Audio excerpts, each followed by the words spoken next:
We are live. Thank you, everybody, and welcome to the April 15th, 2021 Planning Commission meeting. If I could get a roll call, please. Yes, Chair Gutierrez, Here. Vice Chair Hogan, Here. Secretary Clow, Here. Commissioner Chavez, Here. Commissioner Faulkner, Here. Commissioner Garcia is excused, Commissioner Lawrence, Here. Commissioner Picarello, Here. and Commissioner Satenia is also excused. Mr. Chair, you have a quorum. Thank you. Moving on to the Pledge of Allegiance. Commissioner Lawrence, if you would lead us in the Pledge of Allegiance, please. I pledge allegiance to the flag of the United States of America and to the republic for which it stands, one nation, under God, indivisible, with liberty and justice for all. Thank you, Commissioner Lawrence. Approval of the agenda. Any changes from staff? Mr. Chair, Commissioners, staff has no changes right now. Any changes from the commission? Motion to approve, Commissioner Faulkner. Second, Commissioner Lawrence. Thank you. If we can get a roll call on that, please. Yes, Commissioner Chavez, Yes. Commissioner Clow, Yes. Commissioner Faulkner, Yes. Commissioner Hogan, Yes. Commissioner Lawrence, Yes. Commissioner Picarello. Yes. The motion has been approved. Thank you. Moving on to the approval of the consent agenda. There's two items on our consent agenda that are published. One has been withdrawn. If anybody would like to pull anything off of the consent agenda for discussion, please let me know.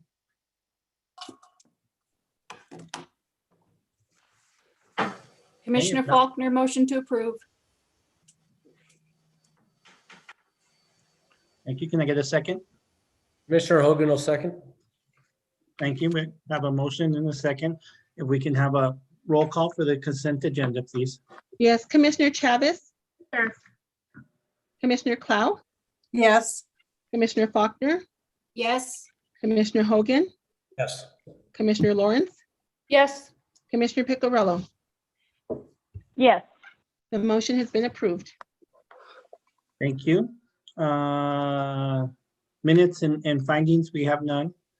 So we will move on to old business. And our first case under old business is 2020-2999 4250 Cerrillos Road, Santa Fe Place, Mall Apartments Development Plan.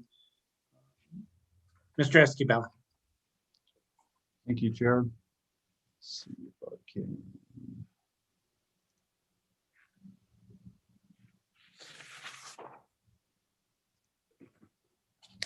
Mr. Chair, members of the commission, this is case 2020-2999 4250 Cerrillos Road, Santa Fe Place Mall Apartments Development Plan, Jenkins Gavin Inc., agent for Santa Fe Mall Properties LLC. Owner requests approval of development plan to construct a 161,433 square foot residential structure for 141 dwelling units. The property is approximately 3.25 acres and is zone SC3, which is a regional shopping center district. The land use department is recommending approval with the conditions of approval as outlined in this report. There are three motions that are required: approve or deny the development plan subject to conditions of approval and technical corrections recommended by staff. Approve or deny the shared parking plan showing the 40 off-site designated parking spaces as shown on Exhibit G. And approve or deny the findings of fact and conclusions of law for case 2020-2999 as shown on Exhibit B.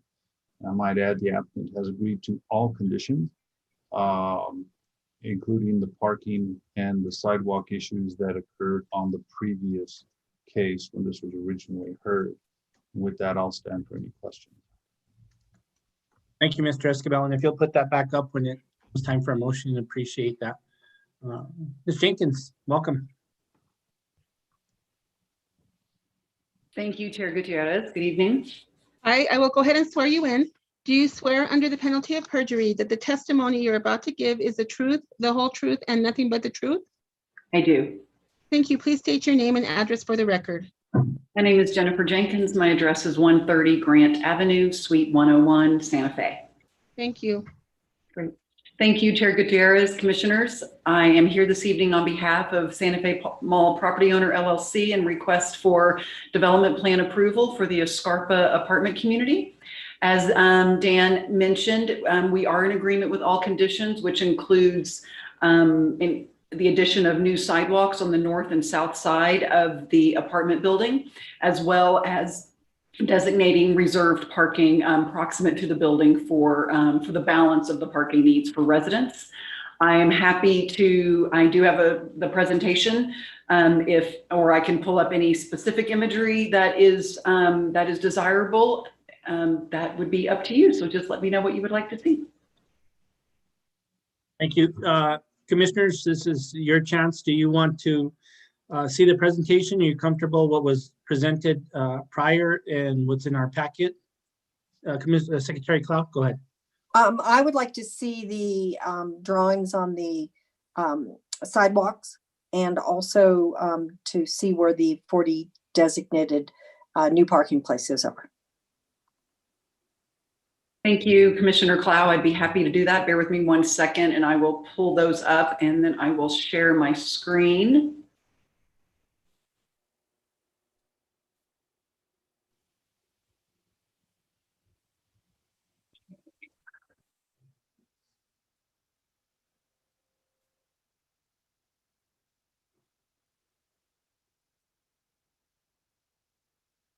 Alrighty, so I'm going to zoom in on this just a little bit.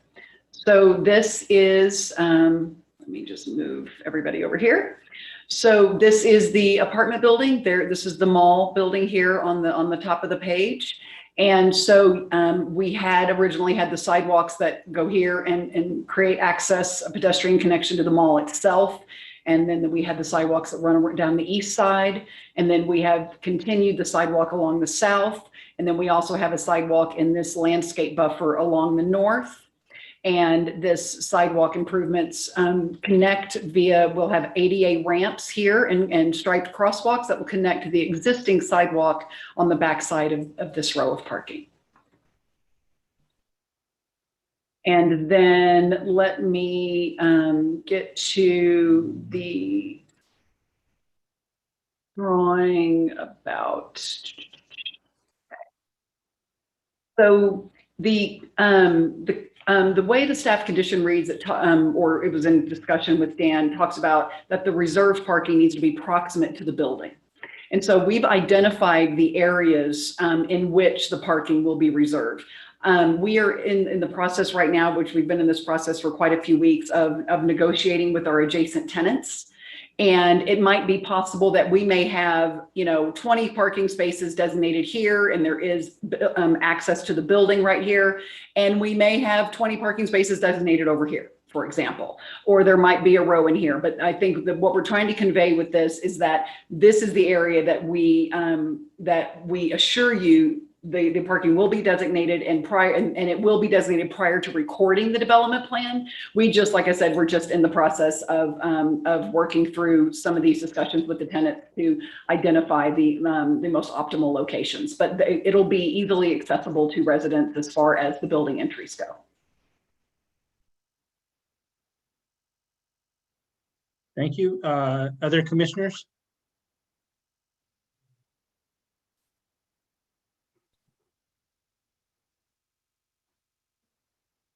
Okay, this is a public hearing. Is there anybody in the public that would like to comment on this case?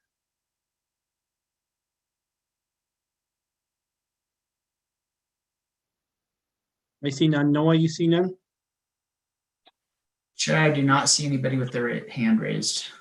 Okay, I'm going to go ahead and close the public hearing portion of the case and open it up to the commission, either for questions or a motion. Vice Chair Hogan, please.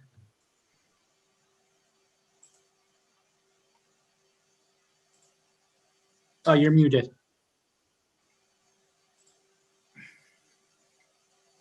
How's that?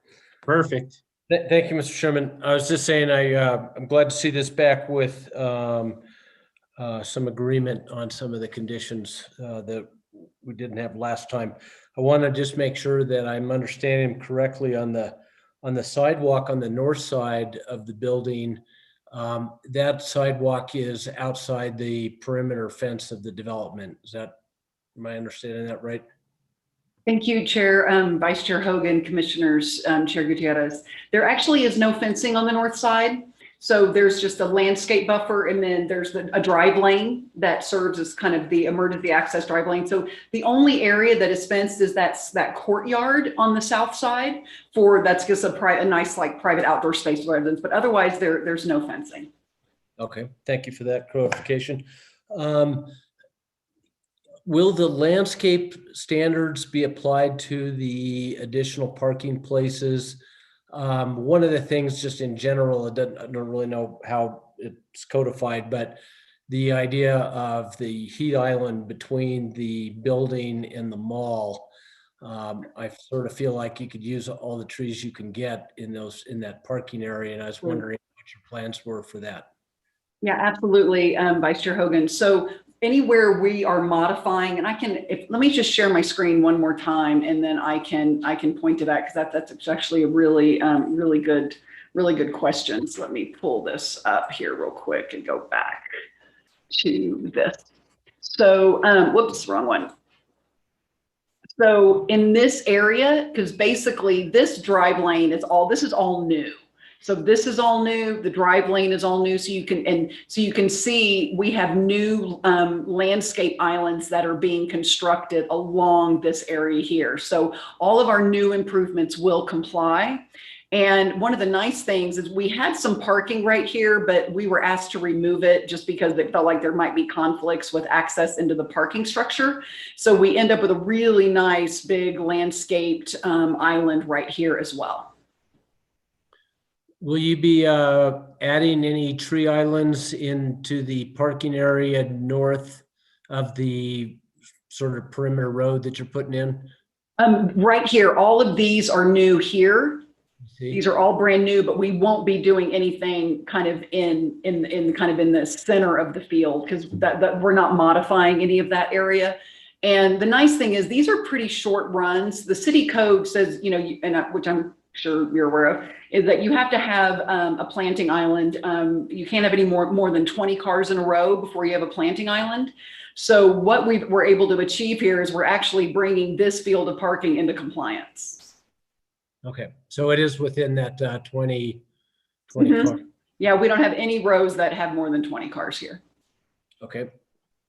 Thank you, Mr. Chairman and Jennifer. Thank you, Vice Chair. Commissioners, any other questions?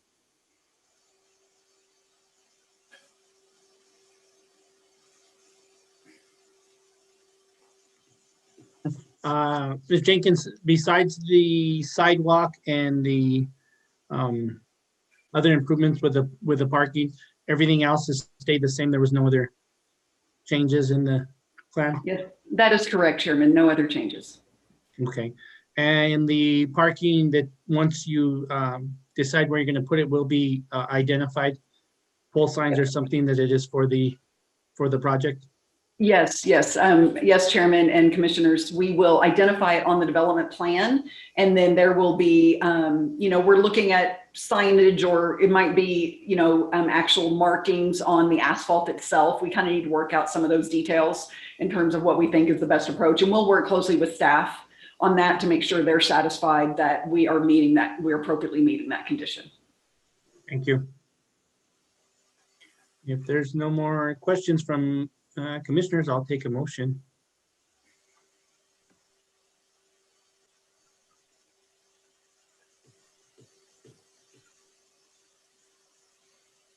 Commissioner Clow will make a motion. Okay. I move that we approve the development plan subject to the conditions of approval and technical corrections recommended by staff in case number 2020-2999. Commissioner Faulkner to second.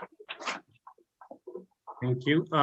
Dan, do we need to add the second part of it now, or?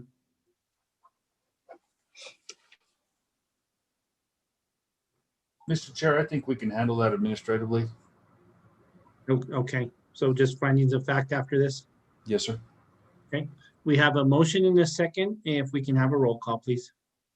Yes, Commissioner Chavez, Yes. Commissioner Clow, Yes. Commissioner Faulkner, Yes. Commissioner Hogan,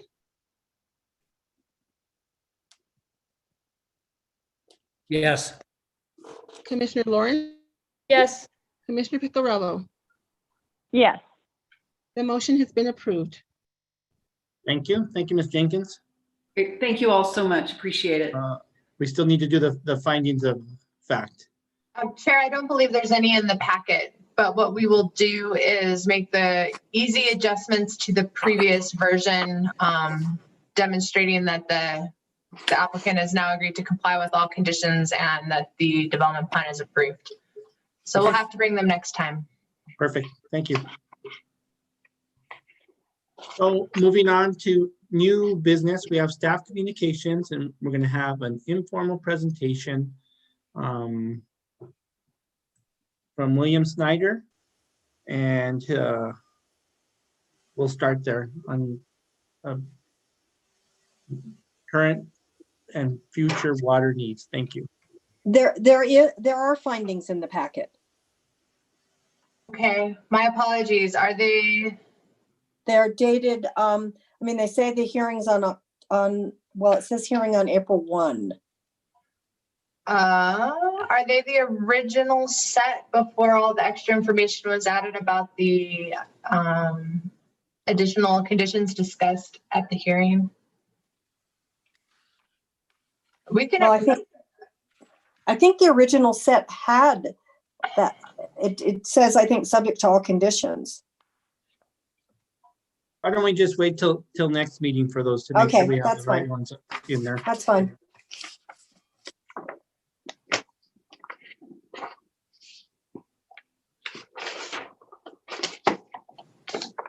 All right, Mr. Snyder, if you're ready, we're ready for you.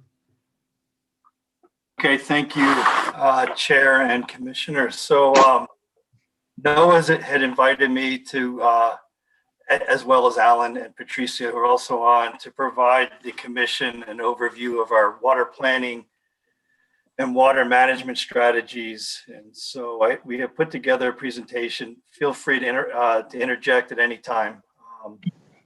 So basically, I'd like to just give a shout out, if you will, to a 30-year legacy of water planning within the Santa Fe region. And we're going to build a lot on some of these studies and some of these plans as we move forward. And there's a lot of exciting news to share.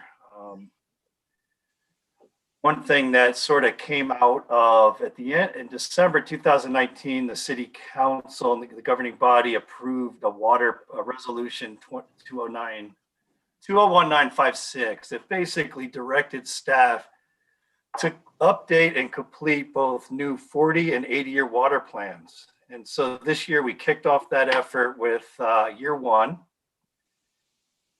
And basically what the planning efforts comprise of are really a sequential event of, we're going through this past year of a planning process, defining the goals, objectives, participation. And this is really important to point out that it's a city and county joint effort. And so what we're really attempting to do is engage the community, get a lot of involvement, get insights from the region on how the city and the county can collaborate, as well as to build a more resilient water supply.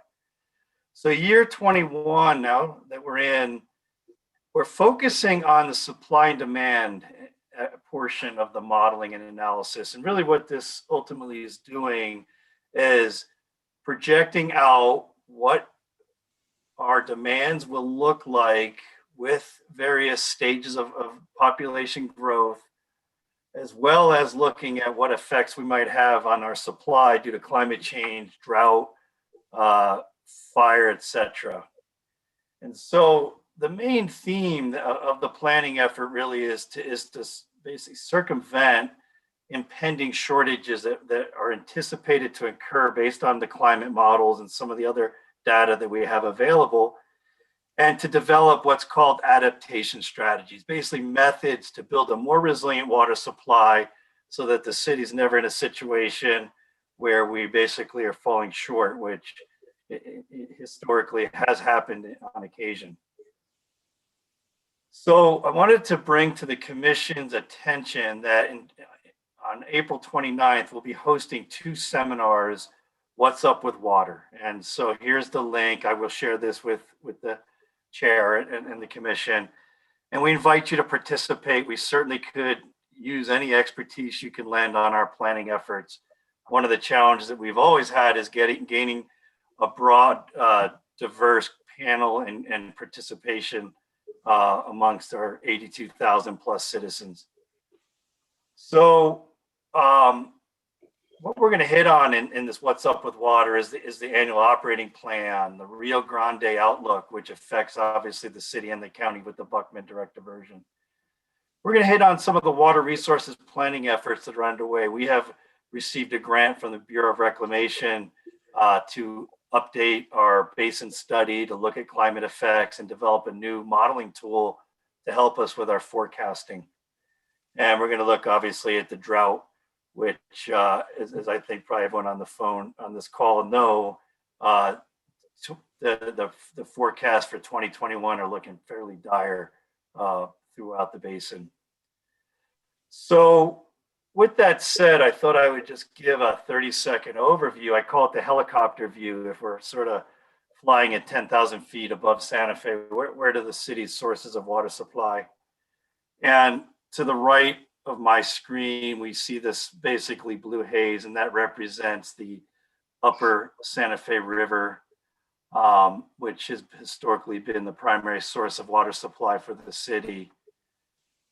Shifting over in the 1950s, there was a fairly severe and consecutive year drought, not unlike what we're enduring right now. Quite frankly, it's very analogous.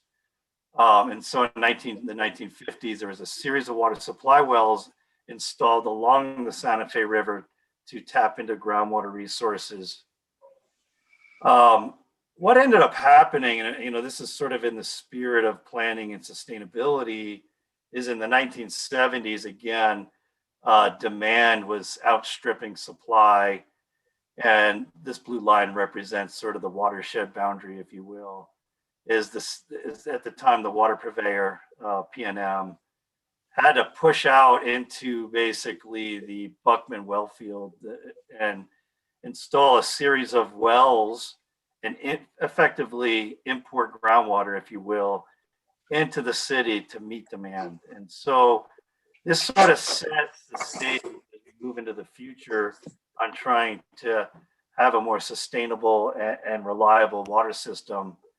Because even through the 90s, even the Buckman wells could not keep up with the demand. And so what ultimately then happened was the city and the county embarked on the Buckman direct diversion. And I think most folks know it's a very significant investment for this community to basically be able to access its San Juan Chama water, which is water imported from the Colorado River Basin through the project. So now I've kind of highlighted, the history of 4 sources of supply. Santa Fe is very unique in terms of the Southwest with having this diversity, this portfolio. And we're going to hit a bit on today the 5th source, as we like to call it, which is effluent. It's basically treated wastewater, water that arrives at a plant from our sewer shed, is treated, and then is potentially available for reclamation or reuse. And the city completed a very rigorous feasibility study to explore options to maximize the benefit of that effluent for water supply purposes, while still acknowledging cultural and environmental needs of the river. So I like this figure. I feel like it kind of highlights, I know I'm speaking to planners here. And so in summary, what this graphic illustrates, a 100-year record of the Palmer Drought Severity Index. And the minor takeaway here is anything above this dotted line, any year, so we have a year along the x-axis and on the y-axis is this drought severity.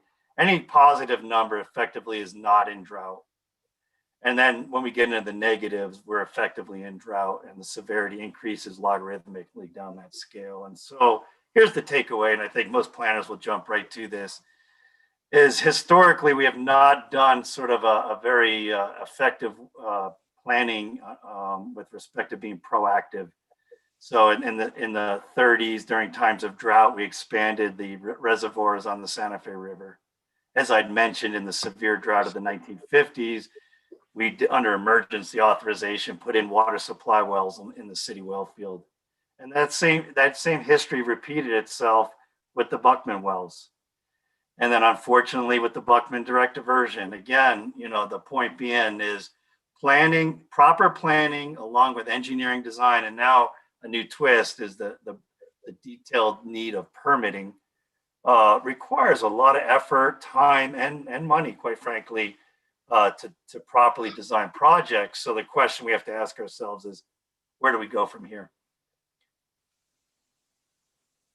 So this figure we put together sort of as a cartoon, if you will, to illustrate where does the water come from in Santa Fe. And so one of the unique aspects with this diverse water supply is we have these 4 sources, and each color corresponds to a source. And so half our water, you know, approximately comes from this Buckman direct diversion system, the San Juan Chama water in the case of the city.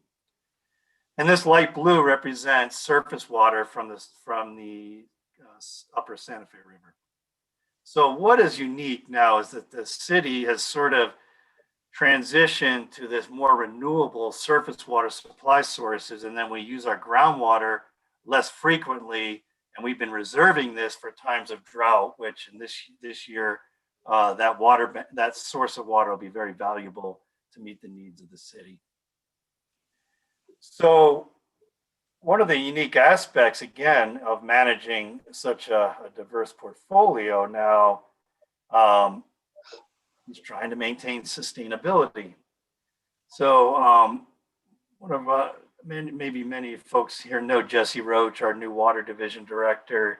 He's been developing this sort of timeline, if you will, from planning and sustainability. And so historically, this light blue is representing the Santa Fe River, was the only effectively source of water supply for the city up into the 1950s. As you recall, I had mentioned at that point, the city wells came online.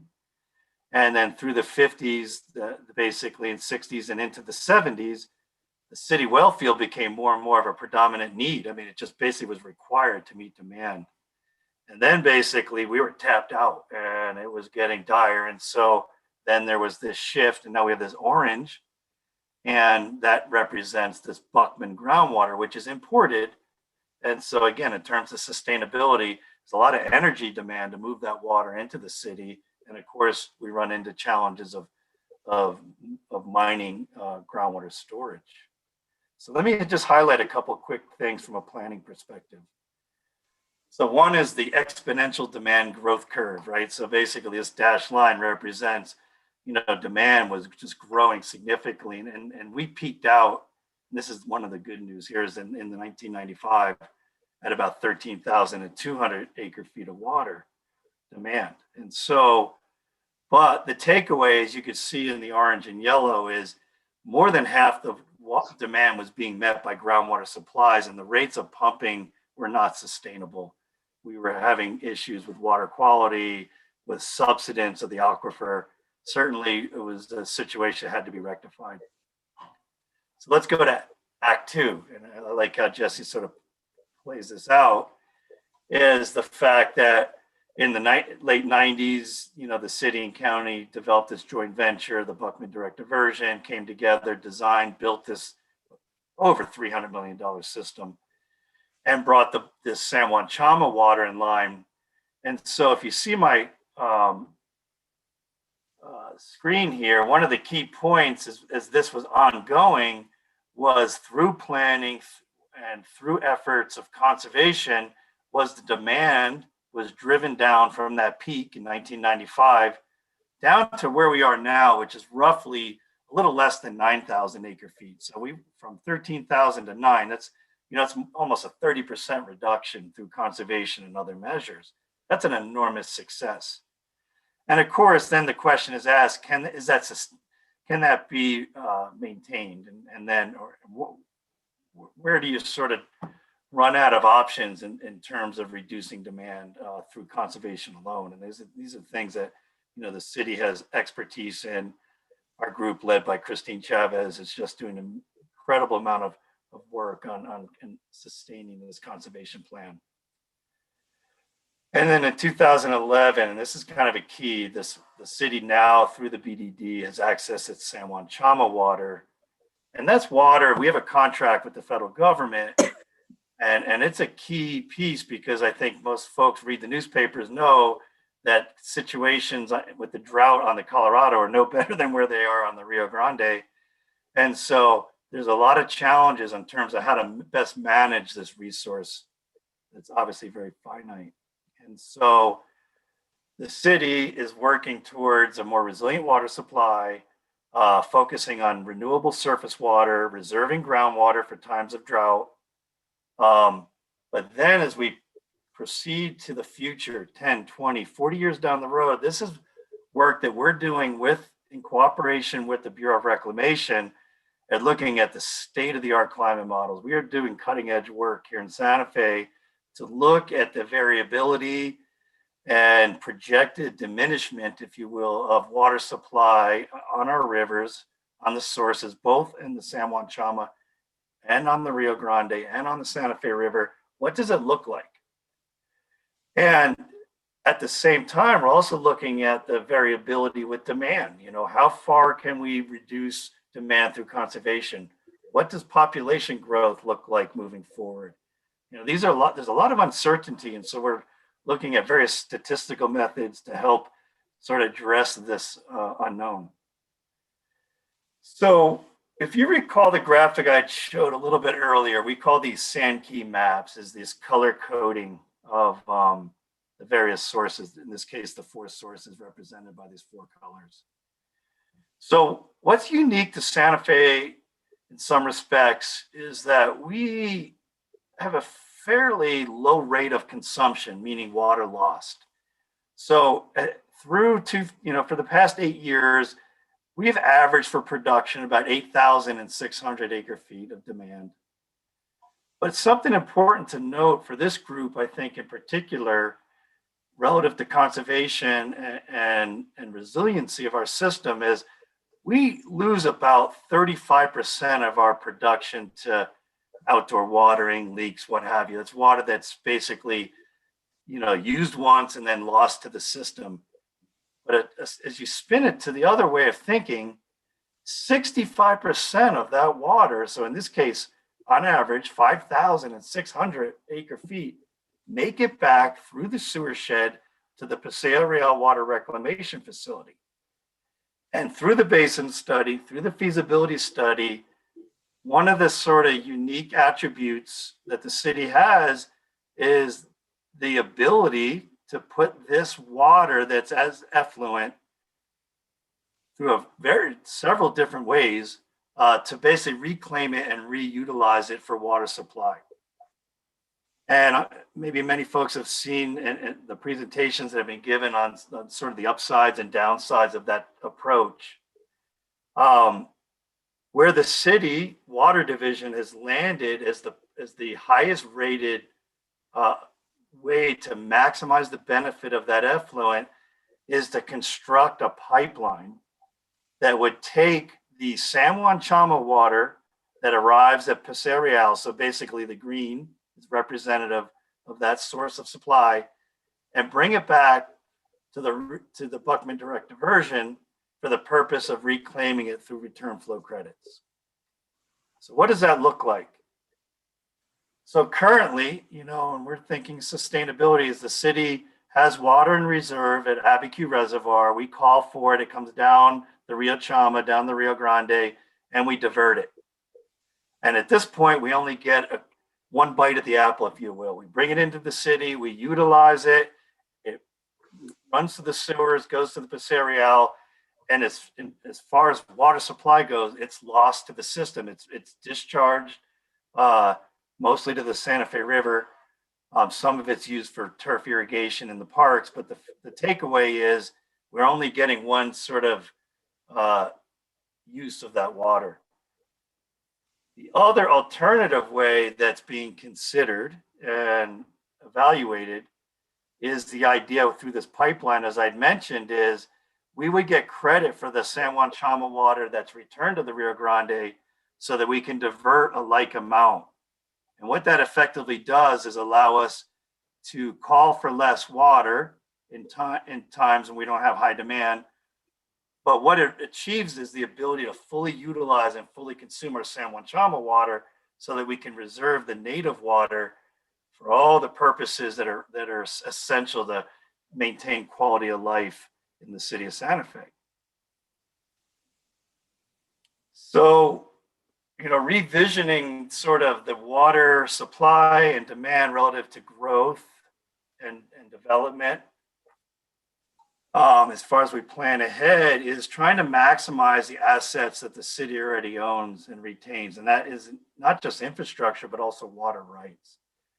And we're trying to do that in a judicious manner so that we can also sustain environmental and cultural uses of water. And so it's a balancing act, as most can appreciate.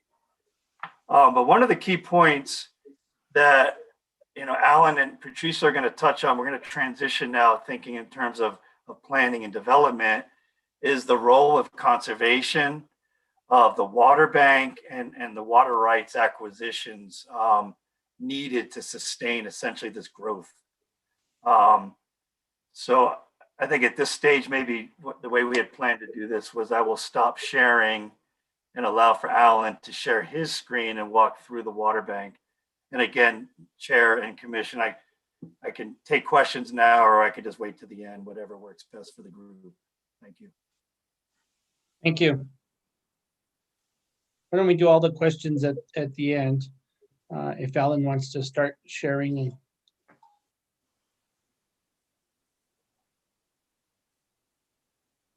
Good evening, everyone. Can you all see this on the screen? Yes. Great.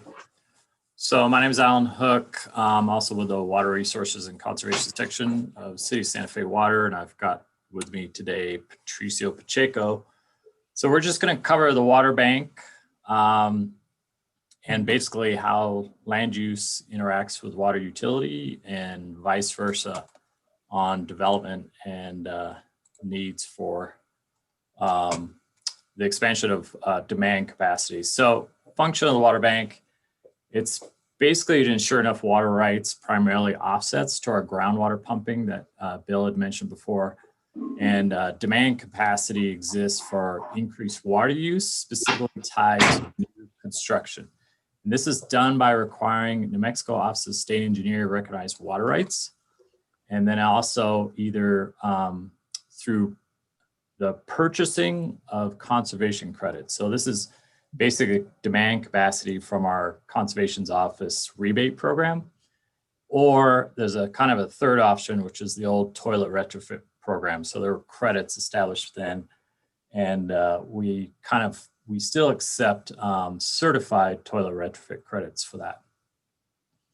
So this is really a method for incentivizing water efficient construction.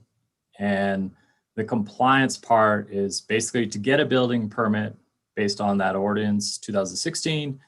You have to have an approved water budget for a development project, and the applicant has to obtain water through either our water rights transfer program, which is in our water utility chapter 2512, or again, as I mentioned, the water conservation credits. And this is to meet their key part, development water budget, according to specified criteria. And so this is for all you visual learners, the water bank process. And this is kind of a modified illustration that is directly out of our administrative procedures. So this water bank process was passed by ordinance in 2009, and it really began on January 1st, 2010. And it creates the procedures for calculating your water budget for development projects, which are proposing demand for city water that must be offset. And then again, number two, establishing thresholds, which determine which water budget applies to this development. So when I talk about thresholds, I'm going to sort of jump in the middle here. For commercial development, it's 5 acre feet. And then residential development is double that. So it's 10 acre feet. And then mixed use is 7.5 acre feet. So if you're a developer coming in and you estimate your water budget, then you submit this to the water division via land use. So it's going to go to land use department first, and then we review it. And so there's a calculation of your water budget. And if you're under, let's say your commercial development under the 5 acre feet, you would kick to the left side. So the Water Conservation Credit Program. So you basically pay a fee to the water division based on a calculation of your water budget. And you'll pay this offset, basically to offset your new demand to the system. And then through water resources, you get what's called a water budget assessment and then a dedication. And from there, land use department issues a building permit. And then after that, the water engineering section of the City of Santa Fe Water actually gives you a meter install or meter install form approval. So on the other side, if you are a larger development, which you guys see quite a few, is let's say a residential is over 10 acre feet. So they actually have to bring in water rights. So they got to bring in water rights to offset their demand. And this is done and really regulated by the Office of the State Engineer. It's not regulated by us. So they bring in their water rights to the bank. So that's just kind of this figure. And then from there, when they're ready to dedicate their water rights, we do a transfer, and that's all requires a special warranty deed. So that's the legal tool to transfer it to the city.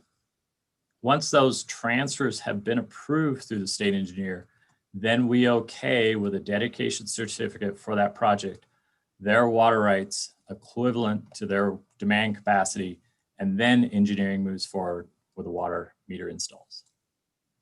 So again, this is, fictitious developer. They're doing their proposal to land use department. We review, determine with them what their development water budget is. And this is really key here. There's sort of 4 parts to your development water budget. First part is based on, what kind of development are you doing? Is it a single family lot, residential? Is it a multifamily like apartment complex? Maybe it's a retail business, restaurant, et cetera, et cetera. Then we also have to include a water budget based on their landscaping irrigation use. So we provide irrigation meters separate from the service meters. Then with that, a lot of times there's affordable housing waivers or what's called low price development units. So those amounts for the affordable housing, the water utility actually provides the water for those units or those for those lots. And so that's actually subtracted out of the development water budget. So you get a subtotal, and with that subtotal, there's actually in chapter 14, a clause that says you have to add a 9.8 contingency. And that contingency is really to provide the water utility and just citywide for fire flow. It also provides for water line loss. Sometimes there's irrigation water that's taken out of the system that's unaccounted for. The other part is part of chapter 14, 8.13 is really key. It does say there will not be a building permit issued until this 9.8% has been provided along with the development budget. So this is kind of how it's done. This is actually under the land use department's website under engineering and technical review. So this is the chart that actually helps a developer determine what is going to be their offset. So there's sort of 3 categories for single family residential. And this is the amount in acre feet that would offset each of these lots or dwelling units. If they happen to fall under the threshold for all the dwelling units, so it could be a single house, they're just doing 1 addition, or sometimes under the threshold is about anywhere from 50 to 60 lots. So, per lot, we would charge that $2,400. Here's apartments, that's a common one, that's 0.16. And as you go down, restaurants. This one may seem low at 0.02, but it's based on a per seat. So if you have a 70 seat restaurant, you would multiply it by that amount. hotels, so on and so forth, laundromat, and then you get into churches and so on and so forth. So on this, again, I'm going to emphasize kind of the above threshold, above these thresholds here for each commercial, mixed use, and residential. The key parts to take away are this requires recognized water rights from the state engineer. It does involve state engineer approval process, which again, I've noted can be more onerous and expensive. Water resources, we administer sort of the water rights transfer and transaction process. And we also provide ultimately the developer dedication certificate.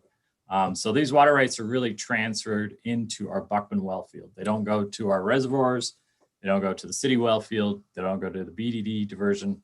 It really goes for offset purposes in the Buckman well field.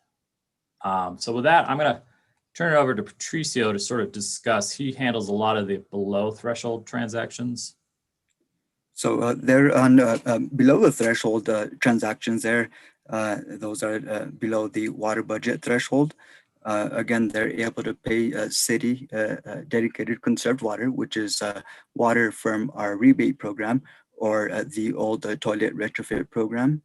And it is administrative done internally, which is less onerous and again cheaper.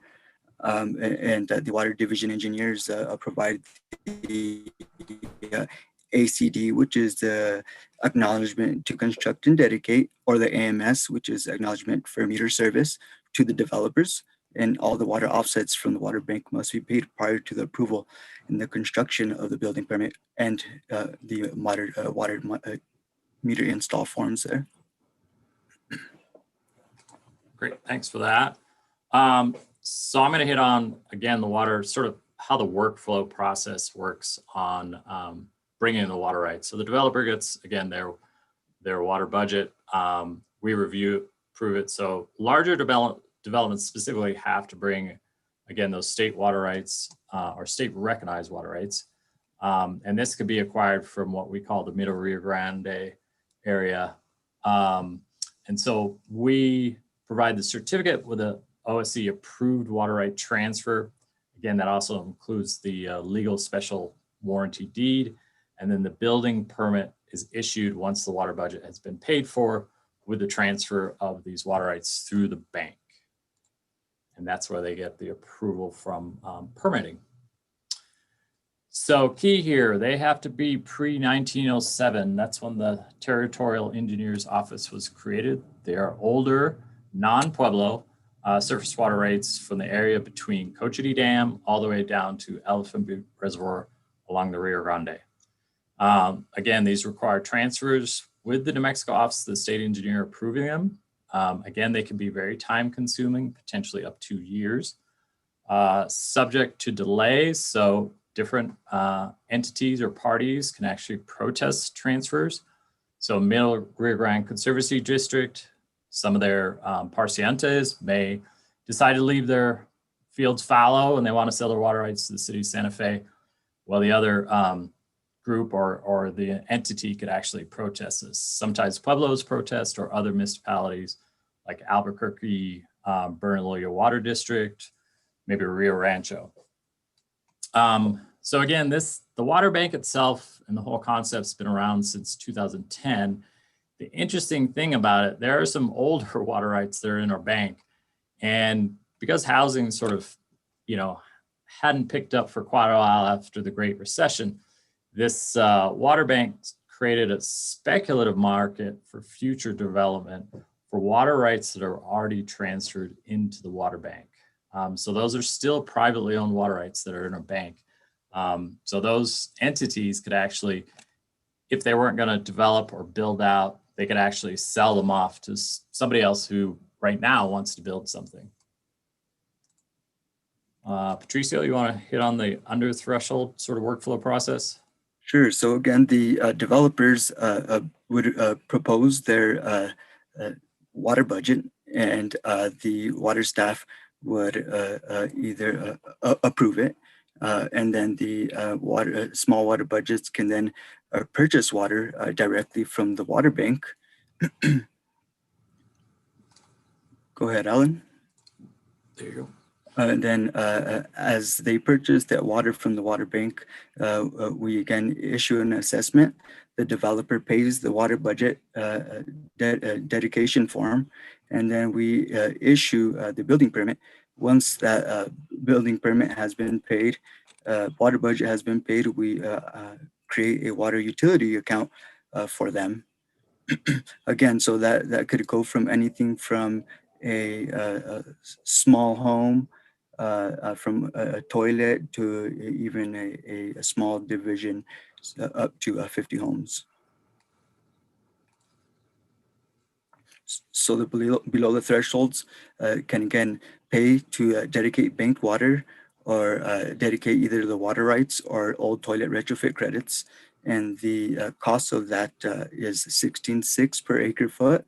And that's based off our old 2010 water rights market. Again, it's much faster administratively, it's simpler than water rights transfers, and also cheaper because developers will have to otherwise go out and purchase water rights out in the open market, which could be more expensive. Below the threshold, sales are tracked, but the usage is not, which is currently being improved on. And I would add to that number, just so you get a relative pricing, you know, before in the open market, city was buying maybe water rights somewhere around the 13,000 per acre foot range.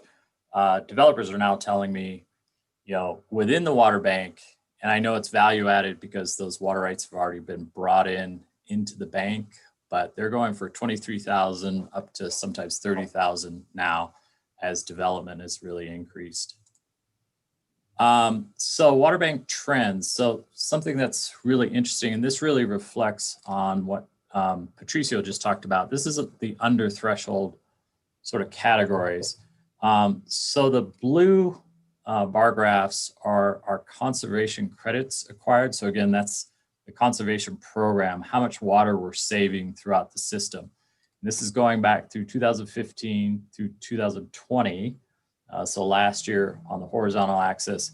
The vertical axis, this is acre feet. So this is what we measure and in the water division for how much water we have. So you can see, you know, we got more and more, we were sort of creeping up in 17, but it's really been on a sort of declining slope as the lower hanging fruit of the rebate program has really been picked, and also the toilet retrofit program. So public water, banked water dedicated. What this means is, again, the below threshold water usage that developers can buy into the system, into the water utility system. So that's been going up, as you can see. Last year dropped off. But 2019 was a banner year for especially under the threshold. And we think part of the reason why 2020 dropped off was because there was actually more larger developments that are actually bringing water rights, not just paying water offsets. And then the affordable housing dedications. So again, we as a water utility citywide, as part of this program, provide the water for affordable housing. And that's continued to increase and probably at its highest level in 2020, and especially with the new resolution and financing for more affordable housing around the city of Santa Fe. We will have to cover that with our water rights, even more so than what conservation credits have been able to keep up with. So this slide is, the idea is, you know, what's our revisioning idea for water for growth? Bill hit on a lot of this. It's sort of a timeline. So in 1982, Albuquerque was buying Middle Rio Grande water rights to support growth. 2008, Albuquerque begins to fully consume their San Juan Chama water through surface water diversion downstream and with the return flows. Again, I could have put an arrow here, but this was the start of the 2010, the water bank program. Also us competing in a way of buying Middle Rio Grande water rights.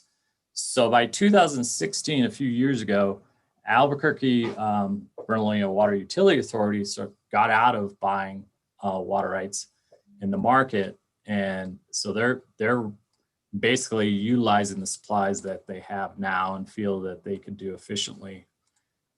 So for us, again, to the subject Bill touched on the Rio Grande return flow pipeline, if we begin to fully consume our San Juan Chama through the return flow pipeline, it's possible we get out of the paradigm of buying up Middle Rio Grande water rights and instead sometime in 2020 in the future, we would supplement that demand capacity through those return flow credits. So this is kind of, looking out to the future, what's our alternative, especially as you looked at that previous graph here, as demand for our system and that demand capacity through affordable housing or under threshold maybe keeps increasing into 2020s, 2025 to make up the difference where conservation credits have not been able to keep pace. So with that, I stand for any questions.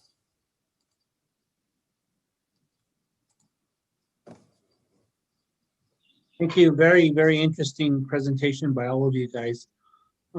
Commissioners, questions?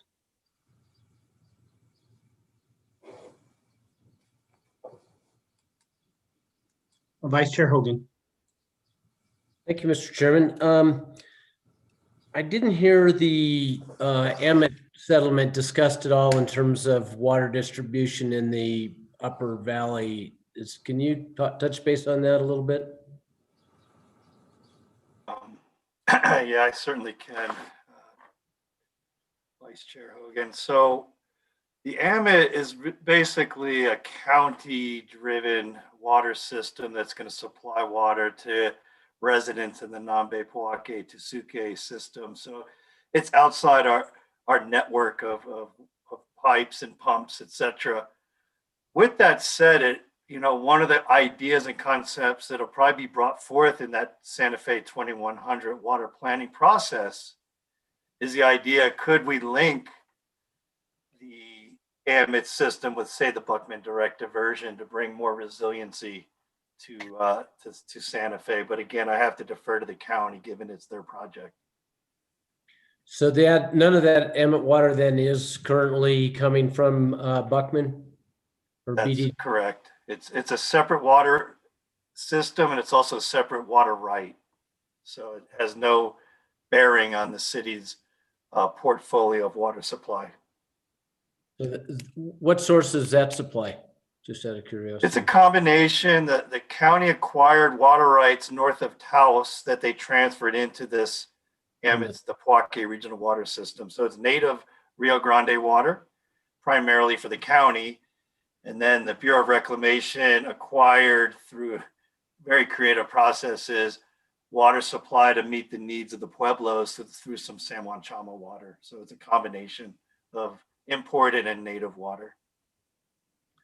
And is effluent or wastewater part of that system as well? Unfortunately, no. So basically it'll be 100% reliant on its current system, which is primarily septic. And so that's probably a lost opportunity that maybe will have to be revisited in the future. Okay. One more question, and just regarding the water rights, it seems that's a finite resource, right? I mean, you can't make up new water rights other than, well, even through conservation, you can't really create new rights, right? So it's a finite game. If we're bringing water rights to Santa Fe, they're coming from someplace, whether it's agricultural surface rights or whatever. Am I understanding that right? Yeah, that's an extremely insightful comment because, and that's why the city water division is really emphasizing the need to maximize effluent, to your point. We're not creating new water rights. So all these systems are fully appropriated. In fact, over appropriated. And so what ultimately is going to happen in the future, to your point, is even acquiring water rights, like what the county was able to do with the Top of the World, is the settlement that they achieved to acquire water rights for Amit. I cannot see that deal ever happening again in New Mexico. I think it's a long lost acquisition just because of there's just so much protest and so much legal opposition to these transfers. Again, to what Alan was demonstrating with the developers needing to bring in for those over threshold demands, it's going to be more and more challenging. Hence, we have been advocating as a division the need for this return flow pipeline to create a new source of supply, which is the effluent. I can't emphasize that enough. And so hopefully I'm not being too redundant. No, thank you very much. I appreciate that, your comments. That's it, Mr. Chair. Thank you, Vice Chair Hogan. Commissioner Lawrence. Thank you, Mr. Chair. I just have one quick question, but I also wanted to thank you all very much for your presentation. I really learned a lot, and I really appreciate you being here and explaining all of this to us. My only question was, you had mentioned an upcoming meeting on April 29th, I believe, but I didn't get what the topic or purpose of that meeting was. And I was wondering if you could explain that a little bit more and where that might lie if it has a larger process. Sure. Thank you for the question. So in summary, this meeting is basically, I'm going to call it a State of the Union address for the Water Department or Water Division. So it's going to discuss the outcome of the 2020 operations in terms of what was our rate of conservation, what was our production rates, what were the effects of COVID on demand, et cetera, et cetera. And then it's going to look ahead to 2021 and highlight some of the processes in the planning efforts, as well as some very large projects, some grants that we've received, all things that we're trying to build this sort of integrated water planning and development and resiliency system. And so I can send, when we end this call, the agenda and the link to that meeting on the 29th. It would be wonderful if you could attend. Thank you. I would appreciate seeing that. Mr. Chair, I don't have any other questions. Thank you. Other commissioners, questions? No question. Go ahead, Mr. Burke. Thank you, Chair and Commissioners. I have a question for Bill. Hi, Bill, and thank you, Bill and Patricio and Alan for coming and those excellent presentations. So, Bill, what would it look like for the city to invest? You said there was about 6,000, was it acre feet of water that we're losing to people watering their lawns and whatnot. What would it look like for the city to invest in would it be an affluent water system that would take that water to, or would give water that was repurposed back to lawns, like stuff similar to what they do in like Tucson, where I went to college and stuff like that? Excellent question. Thank you for that. It's interesting. I was in a meeting with Tucson Water yesterday on their reuse system, ironically. So we explored that, Noah, in detail in the 2017 U.S. Bureau of Reclamation City of Santa Fe feasibility study to optimize effluent. And what we learned is the way the city's configured, if you think about it, the Paseo Real wastewater plant is way down by the airport. Our whole system runs from gravity, from basically Upper Canyon Road down to the Paseo Real, both the water system and the sewer. And so it's not that it can't be done, but it would be cost prohibitive for us to have to pump effluent up to residents to use that effluent for outdoor watering. There's an environmental impact on energy as well as just the cost to construct. We feel that we're better served, and I feel like the data supports this, and I could share that information with you, to keep improving our conservation program, focus more on outdoor watering reductions, which is really a new frontier, and Albuquerque is really making strides with that. And then emphasizing the need through this return flow pipeline of capturing that effluent at the Paseo Real and then bringing it back effectively to the Buckman direct diversion to reuse it. So again, it can be done. It's just that it's very expensive to put pipes in a capital city that's 400 years old, and to run that network uphill, it's just very expensive. Thank you. Thank you. Commissioner Faulkner. So I have two sets of questions. One is a follow-up to what Noah asked. Isn't one of the expenses that you can't put potable water and effluent water through the same water line? So you would effectively have to put a whole new water line system in the entire city to manage the effluent water. That's correct. And then also, don't we owe water to Texas? So if we use all of our effluent water and don't put some back into the river, Texas basically can hold us to task on and can sue us for the water that if we use too much effluent water, it'll cause an imbalance between what we owe to other states. Is that right? Do I understand that right? Yeah, and generally, yes, that's a very insightful comment and mostly correct. And to carry forward your thought process even further, it's even just within the Santa Fe community of the needs of downstream users, that some of the cultural uses in La Cienega and Cienega and La Bajada, which is why this pipeline, I keep emphasizing it because as planners, I hope you could appreciate the challenges, is designed solely to maximize the San Juan Chama portion of our effluent, so that we keep water that originated in the Santa Fe Basin within the Santa Fe Basin. To the point of Commissioner Faulkner, is that we have to sort of stretch that limited resource and share it. And certainly some of those entities downstream have rights to the native water. Back to the contract water, the San Juan Chama water, that is exclusive to the city of Santa Fe through a contract with the Department of Interior. And so we can't emphasize that enough, that that's an asset we cannot squander. So thank you so much. And then the other question I had is, in some cities, they allow households to capture certain types of gray water for watering outdoor plants. And I know in humid regions with a high water table, they don't allow that because it can cause all kinds of growth of algae and some other things. But is there a reason why we can't allow households to capture things like washing machine water, dishwasher, gray, like there's some gray water that isn't dangerous to put into the ground as long as you have a low water table. Is that something we're even considering? Yeah, and Alan, you may want to chime in, Alan, because I think you have a little more history there. So that was a big initiative through the Water Conservation Committee a few years back, chaired by Councilor Ives.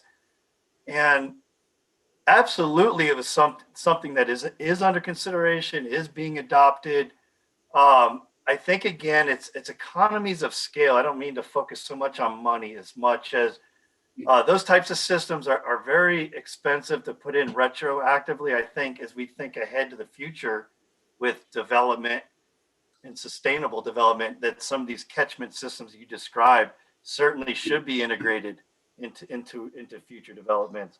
It is legal with certain requirements to do that now. Oh, that's good, because a lot of people in my neighborhood would like to do that, like capture, like I said, dishwasher, stuff that doesn't have any biohazard materials in it, and water their trees and their garden, their plants, whatever they can water with it. And people assume it's illegal to do that. So it might be good to get that information out to the public somehow. Because I think, I know in our household, we could water a decent amount of plants with that kind of gray water. I'm taking your comment to note. So I think we absolutely have to do a better job. And I think Santa Fe 2100, this water planning process, is where we can integrate that and try to dovetail more of the land use and water bank aspects as an adaptation strategy, as I talked about earlier. So thank you for that. I agree. Say, Bill, do you mind if I chime in here? Please. Commissioner Faulkner, I did want to mention the Laundry to Landscape program here within the city of Santa Fe. We do have a laundry to landscape that can cover the cost of up to $175 for that retrofit for our customers. And they do need to just apply for the cost of that equipment along with the receipt to the water conservation program. And as you mentioned, that does strictly go for the laundry, the landscape program. It would not go for any sinks because of the bacteria out of your kitchens. But that does go for gray water strictly from your laundry. Okay, great. And so one thing that I'm willing to take on is that there's a couple of activist groups who are kind of more like informational groups in my area. And I advise them from time to time. And they publish facts-based information on Nextdoor News, which is a great way to reach a ton of people. I might contact you guys and kind of get the link or some kind of information that we could post on that on Nextdoor News so people can start getting into this program. I think I know a lot of people would use it. So thank you for that. And the presentations were really, you guys did an awesome job. Very helpful. That's all I have, Mr. Chair. Thank you, Commissioner Faulkner. Just one thing, Commissioner Faulkner, I would add to Patricio's comments. We do have a link to, if you go to Save Water Santa Fe, all those programs are on there. And, you know, the state actually passed the codes on gray water usage. And Patricio's right, you know, they didn't want to use kitchen sinks because sometimes people pour paint down there or whatever, you know, kids throw things you don't want into your garden that could be toxic. So there's a whole listing of like things to avoid in gray water systems and what kind of codes municipalities can adopt for those systems. But Save Water Santa Fe is a great start to that website for our information. All right, thank you so much. I'll make sure that the people who post on Nextdoor get access to that link and get it up. And also, the water company does have a account on Nextdoor where they can also send this information out. I think they have sent it out once or twice. I don't know who operates that account now, but I do know that they do have one too. Thank you, Commissioner Faulkner. Secretary Clow. Thank you. Can you explain how the water rates in Santa Fe have contributed or how it interacts with the conservation? I mean, I understand, and it also feels like we have some of the highest water rates in the United States. Alan, do you want to tackle that one or shall I? So the idea of conservation is that any new development, again, over that threshold, so a large development, they actually have to buy water rights. And I think it was Commissioner Hogan that, you know, asked a very insightful question, well, where's that water rights coming from? So, you know, there's the term buy and dry. They're buying it from Middle Rio Grande farmer to then bring to Santa Fe. And the idea is that that helps us expand our capacity under the water utility. However, as demand for those water rights goes up, which we're seeing more recently with more development, the price goes up. So in some ways, it creates a conservation through demand for fewer and fewer water rights. But again, for us as a water utility, for the citywide, it creates conservation because it's really, it's not as if a development could just get a building permit right away and we're just having to provide that water. They're having to provide water rights, and therefore it really regulates our demand capacity of new development.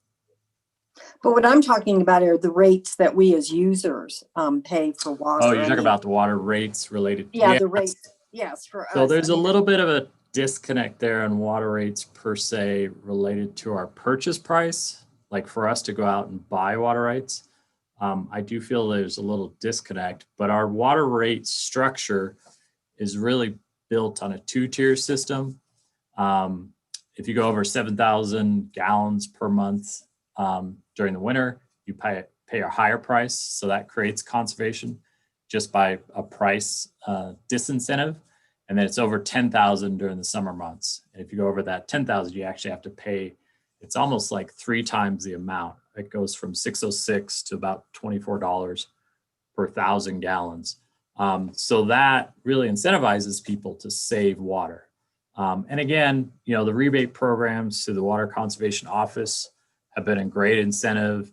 Replacement of old washing machines, that's been a great incentive program. But over time, as the Water Conservation Office has become more successful, we sort of lost the opportunity of creating further and further conservation efforts. So again, as Bill mentioned, we're trying to go now and focus on the outdoor watering so we can reduce that usage, because it really picks up, like, you know, this time of year, starting in April, and as things get warmer further or earlier in the season, people get excited and they ignore the freeze date and they start going outside and watering and going to Lowe's or their local nursery and planting more. And so our kind of irrigation season is even expanding. So we're trying to incentivize that reduction in outdoor water use through conservation. Secretary, to your point, you're absolutely right. And so when we were showing that sort of reduction in demand that occurred after the city acquired the water system in 1995, and it's roughly a 30% reduction, it's hard to untangle what ratio contributed to that. In other words, the toilet retrofits, the conservation, just public outreach. We put in a reuse system for turf irrigation at the MRC. But also at the same time, we raised rates. And so that certainly, I think, brought a social consciousness of water conservation. And so you're very, I think you're onto something. I've never been able to really untangle what the rates, how many acre feet of water we saved when we raised the rates. It's a complicated. And how do our rates compare with other cities? Are they still like one of the highest? No. So as Alan mentioned, the tiers. So our highest tier are some of the highest. It's a bit misrepresented because that's only a small portion of the overall consumers or water users, right? But they do ultimately subsidize, in many respects, some of the expenses through higher rates. But yeah, certainly I to defend it again, as you see, 4 unique sources of supply.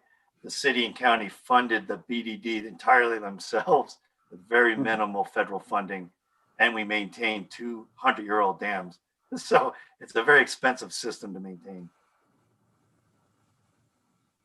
I would add, there are other municipalities, like I think City of Santa Cruz in California has a higher rate than us.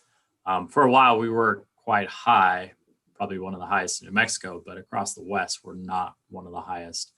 And there is also another potential incentive, like, you know, those that already do great water conservation, maybe there's a lower tier. In other words, that they're paying less than the 606. So maybe we break out, you know, because it is a big jump between 606 and 24. Maybe it's a 3-tier so that those that are already sort of conservation minded are paying a low rate. And then most of us that are in the middle, because you have a larger family, let's say, and then those that really just, you know, they might have a second home or whatever their situation is, that they don't mind writing a big check for going over into that 3rd tier. We kind of create a 3-tier system. So that has been discussed with the possibility. Or have separate meters for outdoor watering, right? And that way that's the water that's lost to the system. That should be penalized, right? I mean, if people are using a fair amount of water, but it makes it back to the Paseo Real so that we can recycle it, it's not as detrimental as if it's lost outdoor use or other ways that we can't recover it. So I think that's the new frontier in many respects. And you may, to circle back to Noah's sort of point earlier about effluent usage. I mean, I've heard from some other communities about package plants. So, you know, our system is very centralized. So the idea of decentralization. So maybe throughout if there was the potential in neighborhoods to have package plants. So they're utilizing that effluent in their regional area within the city limits, that possibility. The problem is they're sort of like not in my backyard, you know, like where would we cite those potential package plants? And it's a creative idea for Santa Fe. I mean, Santa Fe's full of creative individuals and progressive ideas, but I think that would be a large leap to get us to that point of citing those kind of, you know, infrastructure.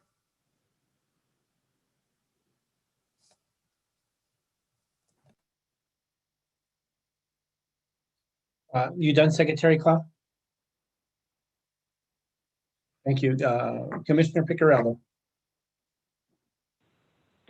Thank you. So my question is in regards to energy use and what a pipeline for the return would look like. I mean, I'm aware that I think half of the energy that's used in Grand Canyon is just for the transport of water.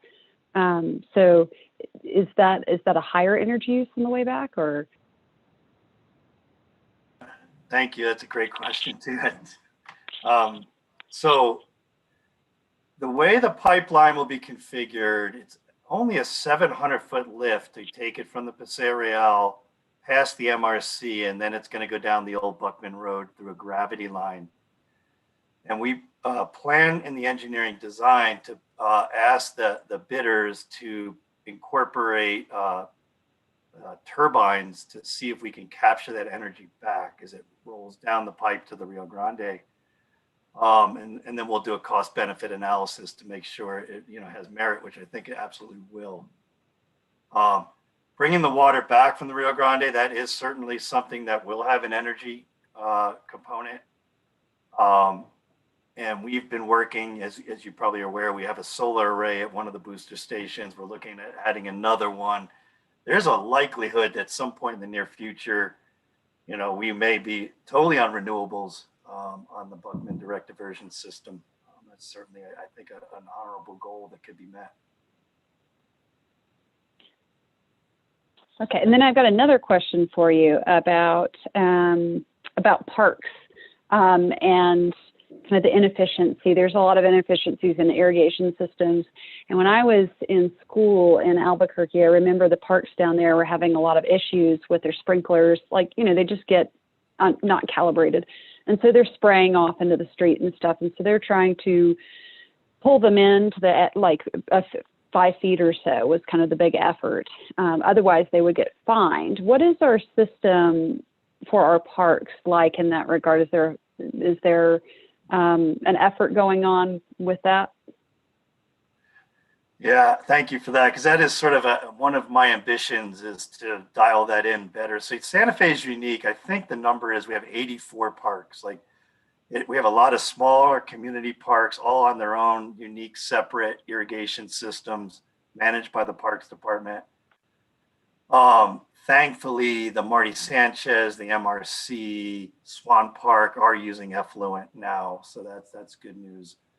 But still, it's still valuable water, and we need to conserve it. And so, I think that back to this idea of reducing outdoor watering, I think the city's going to look in the mirror in the water division with parks and basically target, to your point, ways through our CIP to improve the irrigation systems to reduce outdoor watering and effectively consumption. So there's a lot of work to be done there. It's something that needs to start yesterday.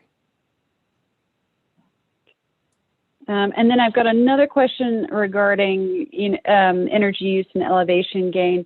For developments that are put in at higher elevations and with that energy use, do we have a larger fee on those?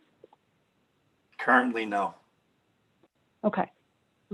And so that is absorbed in our system. How is that absorbed in our system? It's tied to the rates. And so it's, you know, the electricity is spread across all our customers evenly, to your point. I could see a day where that would be sort of more equitable, right? Like lifting water up to a tank up in Hyde Park is certainly more costly than gravity rolling it down through the south side, right? For example, so there could be more fairness in terms of how we split out the electrical costs. It's a very complicated equation to grapple with, but I think in the future that's something that probably will end up happening. Okay, that's all of my questions. Thank you. Oh, Thank you. sorry, go ahead. I would add one thing, and to credit for Jesse, I mean, it had been sort of started with the Public Utilities Director, Nick Schiavo, but you know, we try to really target off-peak demand management. So really using our water supplies during off-peak, so evening hours, and again, you know, really trying to move the water around through the system and the storage during off-peak. So BDD a lot of times produces their water at nighttime, so when it's not peak demand.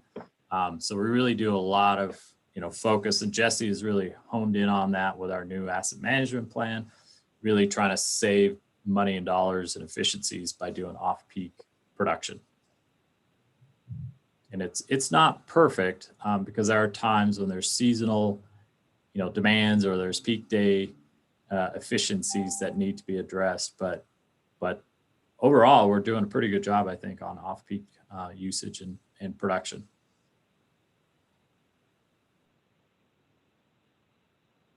Thank you. Thank you, Commissioner Picciarello. Other commissioners, questions? Well, I don't see any hands up. I have a few questions. So the three sources, I think you cited 4, but we have the reservoirs, the wells, and the Buckman. Is there one that the city goes through first and keeps the other kind of on standby, or are they all used equally as far as consumption? Excellent question, and that may deviate if the pipeline is approved. But to your point, right now about half our demand is met with the Buckman direct diversion, and then the other 35% is met with Canyon Roads, the surface water from the Santa Fe River. And so there's been a paradigm shift to maybe where you were leading me is renewable surface water is the primary source, and then using groundwater for drought and for peaking, for emergency. I see that continuing. Where it could shift, there's 2 things to consider. One is that the dam safety, we have to be sure we don't keep water too high or too low in the reservoirs. And then 2 is the Buckman direct diversion, because we're partnered with the county, has some contractual obligations on how we utilize that source of supply. So it's primarily surface water, to your point. Thank you for that. And so, excuse my ignorance, but the Santa Fe River, where does it start? Up in the mountains above the reservoirs? Yes. And then the reservoir catches it, and if there's overflow, it goes from there. That's correct. And our reservoirs are able to hold how many days supply, or how do you guys gauge what you keep in these reservoirs for the city? Alan, why don't you touch on that? You're our resident expert. That's a very good question. Yeah, so I'm going to talk in water wonk terms, but we can store in both our reservoirs. So McClure is the upper reservoir, so it's at the highest elevation. It's about 5 times the size of Nichols. We can store approximately 4,000 acre feet, but we actually have a right to divert off the Santa Fe River 5,040 acre feet. So relative, as Bill mentioned, relative to how much our demand is, our demand last year was just under 9,000 acre feet. So our reservoirs really provide us a great supply. And then, you know, from year to year, typically we don't want to go below like 20% storage in those reservoirs because we start having water quality issues. But that's kind of about how much the equation is. And yield from the Santa Fe River, so it starts at Santa Fe Lake, just below the ski basin. The yield is about 4,300 acre feet per year that goes into our reservoirs. So trying to get up to 5,040, obviously you need carryover storage from year to year to reach that diversion amount. Thank you. And with the annexation of some of the southern part of the city with that took from the county, a lot of these people are in wells. What's if somebody comes in and says, I want to upgrade or do something, you guys servicing a certain area, don't servicing, how do you treat these people that are in wells? And what happens to these wells? Go ahead, Alan. Okay. Yeah, so that we have a domestic, it's called a domestic well ordinance. So past 2 years ago, and I apologize, I don't know off the top of my head, but the idea is that if you're within 300 feet of our main line, you have to hook up to the city's water system. That's mandatory. So if you're looking for a new well, you have to hook up. Also, if you're asking to drill even deeper on a well, we still have that requirement. The other one was, and the city council was, realized life isn't black and white. So if you, let's say your house is behind a huge piece of bedrock and it's more costly for you to drill through that piece of bedrock, hook up to our main line, than it would be for you to actually get a domestic well drilled, then we'll let you have a domestic well. So those are the two sort of exceptions to our domestic well ordinance. But it's interesting you say with annexation, because our main lines really kind of stop on West Alameda, about the area of Calle Nopal. So some of the residents that are further on West Alameda that are north of the Santa Fe River, those are all on domestic wells and heading further west. And then Nelson Road's a big area that are all on domestic wells, and some of those properties are starting to really develop, and we're just not, our infrastructure is not out there yet. And part of the reasoning of that is utility expansion charges. Like as more developments come online through land use and get permitted, that's how we build our infrastructure out, is through those surcharges to developers. So it's not as if we're, every year, every week building new lines. It just gets incorporated with development. And to expand on that, let's say somebody drilled a well with intention to do something and they never did, and it was part of the annexation, but they are able to hook up to city water, but the well's been drilled because they're within the 300 feet. Does that well have to go dead, or are they able to use it for landscape and things of that nature? Again, we would ask that well be capped. And so there's a whole protocol under the state engineer for wells to be capped. But if they already had the right and they have a diversionary right, they could say, well, I still want to keep my diversionary right or my water right to that well. And a lot of times, we sort of push and say, look, you're near our system, and therefore by keeping that well, you're competing against our production wells. So we would want you to be on our system. We started a new program though, where we're willing to provide the meter, like a Badger meter, brand new one that has the ion water system, because every year a domestic well user actually has to give their recorded use. So that's why they have a meter on their well to the state engineer. That's a state requirement. So us providing that automated online system where they don't have to go out to the well and take a photo or watch it themselves, they could just go online and do it, and even download the information is an advantage to them. So it's sort of a win-win, especially for new domestic well owners that we have to allow them to drill, but we still want to have that connection. And so we felt it's sort of a good sort of compromise. And I don't know how hard it'd be to get back to that screen on cost, but to hook up, is that doable?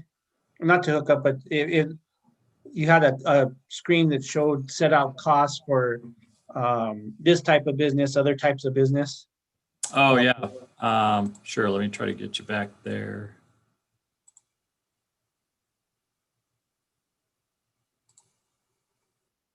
Let's see.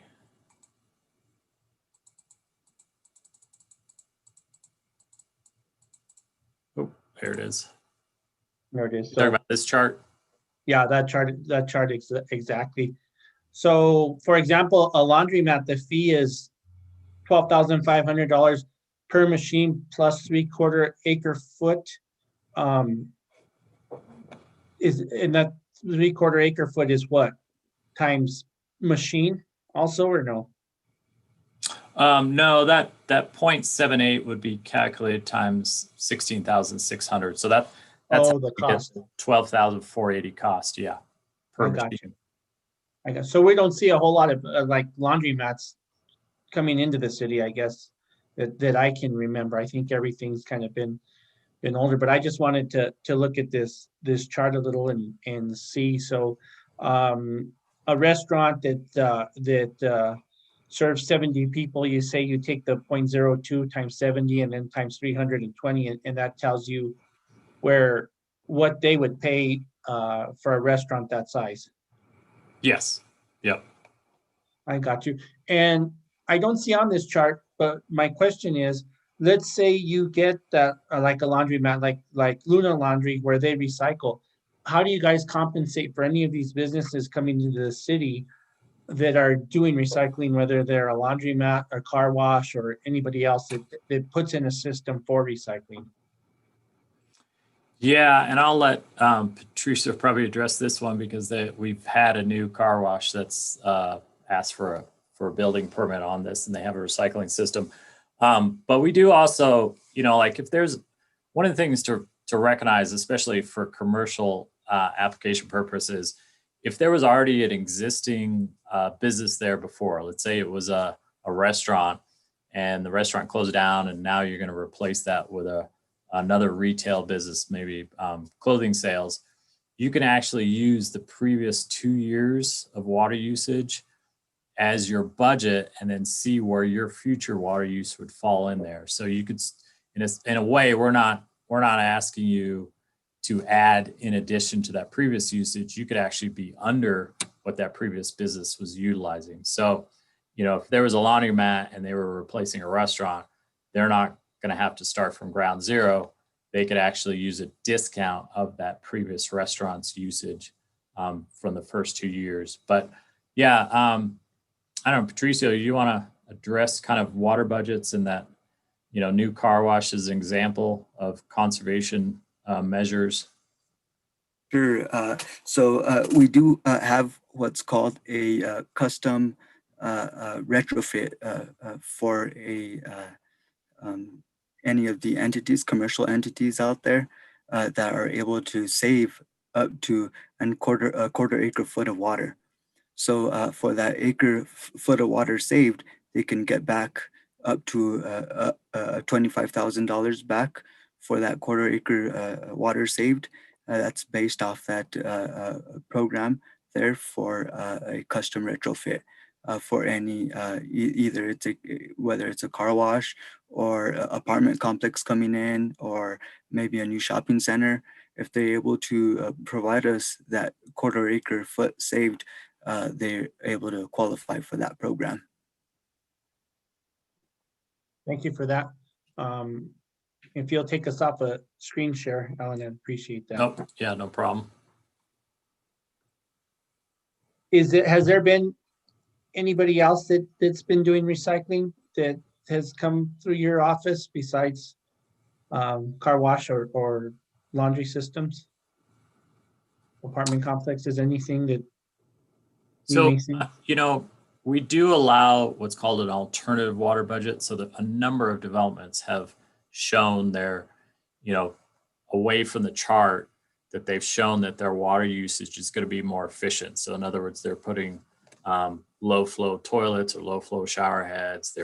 They're using appliances, that are maybe more state of the art than what the usage was back in, we came up with this chart back in 2009, really based on a audit of water use throughout Santa Fe. So it's already over a decade old. So a lot of the developments now come up with what's called an alternative water budget, and they'll show, like they're using less water per unit, or even the outdoor watering that they have on an irrigation system that uses drip or xeriscape planting. And so we allow that, alternative water budgets that show conservation on their water demand. Thank you. Any other commissioners?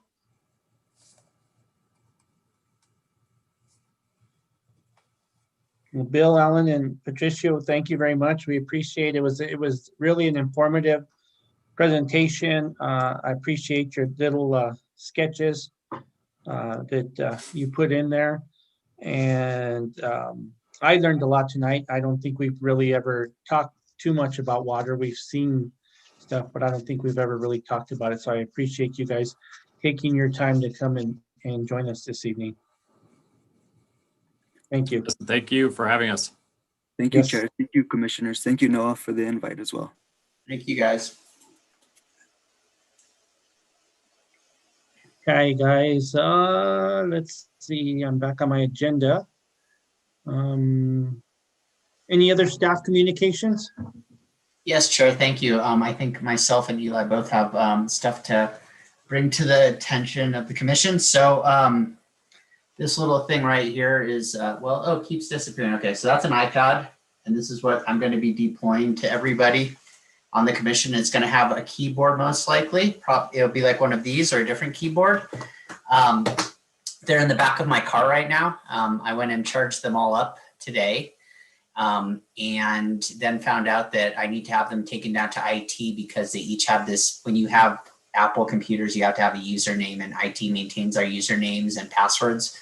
So I have to download the Zoom app onto them, but I'm going to download the Zoom app, make sure that they can connect to Wi-Fi, and then I will deploy them to any commissioner that would like them. Now I will preference this. We have 7 full-size iPads. And then I have 1 iPad small. I don't know what you call it, the iPad mini maybe. I'm not really sure, but that's all we have. So if any commissioner doesn't want one, please tell me. And the reason we're going to do this is because everybody should have PrimeGov, a username and a password. If you don't, please email me and I'll get you hooked up with Jeff Norris so he can get you set up with that. But you'll be able to access PrimeGov, and then you'll be able to access Zoom. And the iPad can serve as a second screen, or it can serve as your camera for Zoom meetings so that you can focus on the content in front of you and not worry about shifting screens and toggling back and forth and stuff. I know that's been a problem. And then we're also going to just stop doing paper altogether. I think we're wasting a lot of paper. City Council doesn't do any of their packets in paper. Historic Preservation Board doesn't, Board of Adjustment doesn't, and now Planning Commission will not. So I will deploy these. So if you want to tell me now, if you don't need one, then please let me know. And Commissioner Lawrence does not need one. Okay. Okay, Commissioner Faulkner does not. Nope. Okay, so then. Okay, and then everybody else, I'll arrange a time with the other commissioners to drop off one for you and make sure that it works at your house so that we can connect to Wi-Fi. For some reason doesn't, I'll have another one to swap out.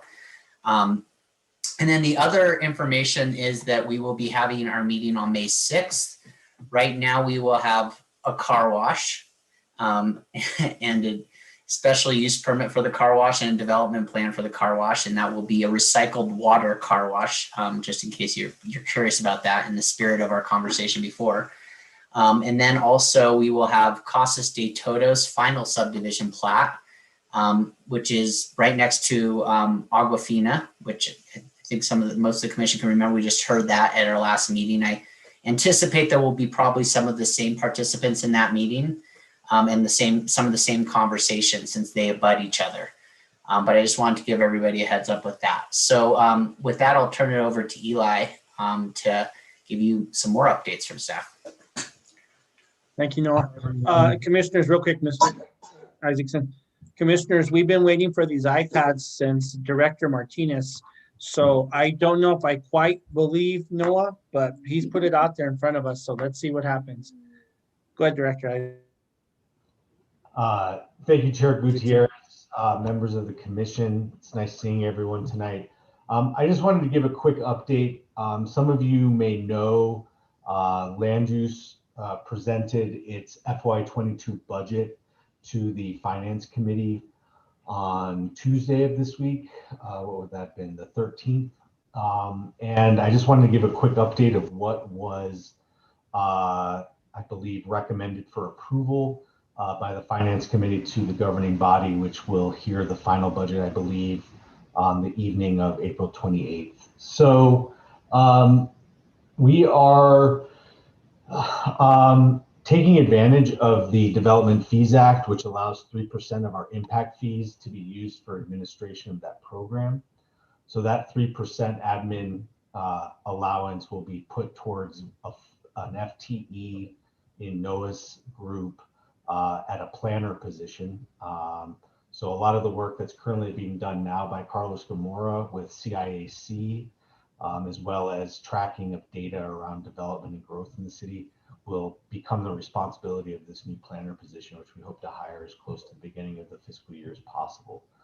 Once we get somebody on board, we'll make sure to introduce that person to this group. And Commissioner Clow, you will get to know that individual well through your participation in CIAC. Let's see. We're also adding 3 other new FTEs to land use. Those positions are in our development sections: construction inspector, permit technician, and plans examiner. And then we're also unfreezing 4 vacancies in land use. Also, those 4 vacancies are also in our development section: an engineering associate, another construction inspector, a project specialist in our permitting group, and it's actually 2 construction inspector positions that are being unfrozen for a total of 4.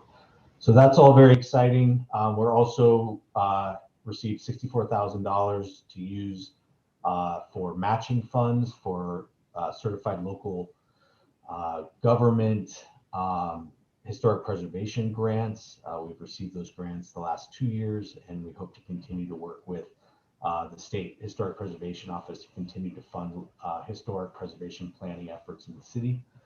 And then probably of most interest to this group, we received the $150,000 that was in our budget prior to last fiscal year for updates to the land use code, as well as $200,000 to support a growth management planning study for the city of Santa Fe. So that is the much asked about and asked for long-range planning effort to be resumed in a very meaningful way here in the city of Santa Fe, really focused on issues and topics of growth and preservation of in our community. So I just wanted to give you guys a quick update on that. I'm not sure who was able to tune in Tuesday afternoon, but I've spoken with a couple of you. It's extremely good news for the land use department. The FTEs and unfreezing of vacancies represents about a $600,000 increase to the land use budget. And then, of course, with the 2 contracts that I described or mentioned, that's close to $1 million additional funding to the land use department, which I think represents roughly about a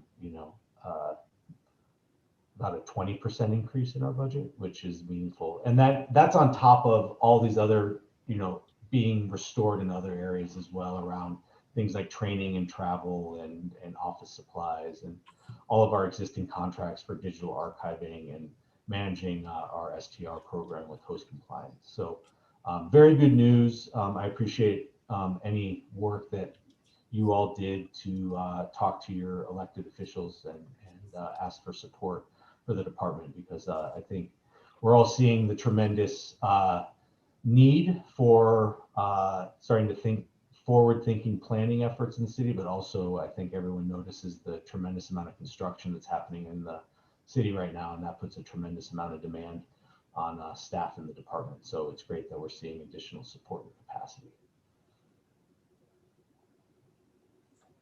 Thank you, Director.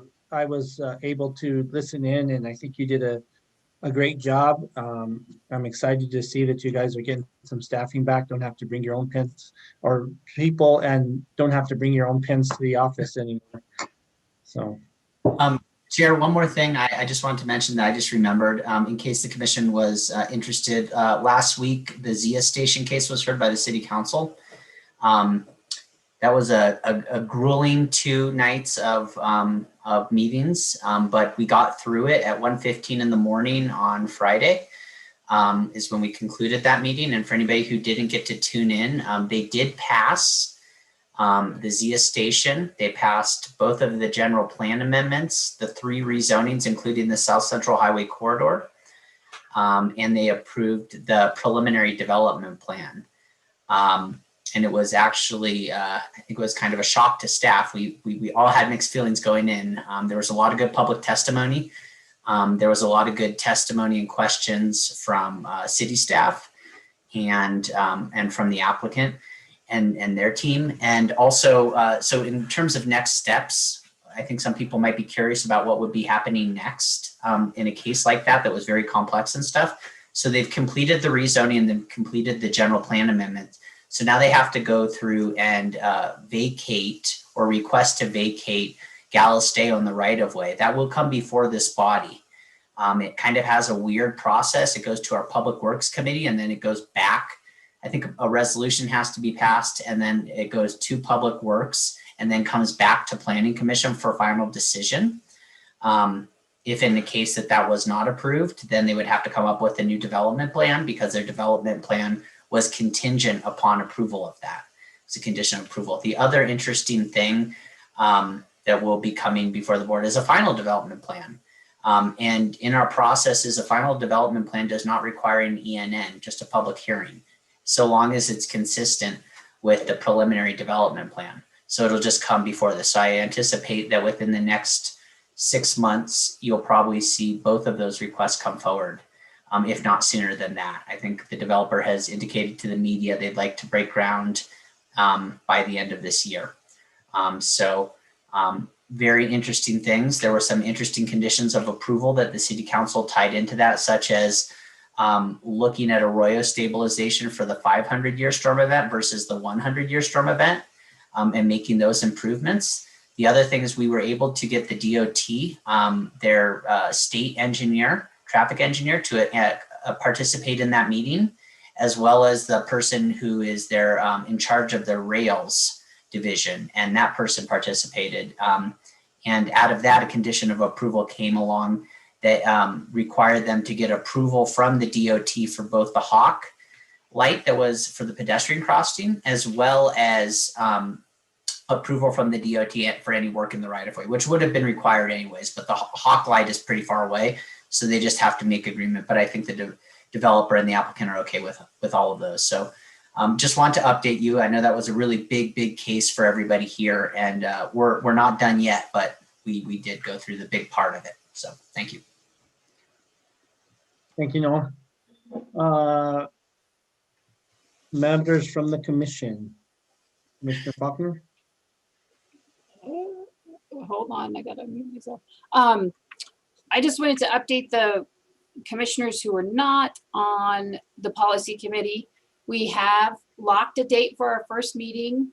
And in that first meeting, we're going to be going into our mission and purpose and kind of getting the administrative organizational stuff done for the committee, including identifying some priorities. I know that Noah will be attending. And so staff that will be included in this first meeting, which I think is important. And yeah, we'll have an update for you guys after that first meeting. Hopefully by the next commission meeting, we'll have something substantive. Thank you. Any other commissioners? Mr. Lawrence? Mr. Chair, it's not really a matter of the commission, but I wanted to note, Commissioner Chavez, I think your Zoom screen is backwards. And I wanted to point that out maybe for future meetings, if you don't mind. Yeah, and I don't even see it that way, so thank you for pointing it out. It reads the correct way on my end. I think on the background function, you can click mirror or something and it'll flip it around. Thank you so much. Any other commissioners? No? Director Isaacson, as I drive by South Meadows and see the complex going up, I know us as a commission have made a lot of noise about traffic calming and things of that nature on South Meadows with the school. As schools start to get back in session and beginning again in August, what steps can we do to find out if there's anything that can be done or steps that have been taken on South Meadows going forward? Thank you, Mr. Chair. I'm happy to look into that. Myself, Noah, others on staff, we can look into that and get back to you. I do know last night at the city council meeting, Councilor Rivera and maybe one or two other councilors introduced some legislation around it's something involved with that intersection, and I'm not exactly sure what it was, but I'd be happy to look into that and report back. But I think there will be something moving through the council about redesigns or updates to that intersection at South Meadows and what is that, Agua Fria right there? Is that the intersection? So, but I'm happy to look into that and report back at our next meeting. And after figuring some things out, I can advise on how best to pursue either traffic calming or some mitigation at that location. Okay, yeah, I appreciate that. Just that one, if it falls out of sight, out of mind, then we've lost our opportunity there. Besides that, I have nothing. Commissioner Pecoraro, I saw that precious little baby for a second on the screen. Take good care. If there's nothing else, we're adjourned. Everybody stay healthy and we'll see you in May. Thanks. Thanks, everyone. Thank you. Have a great night.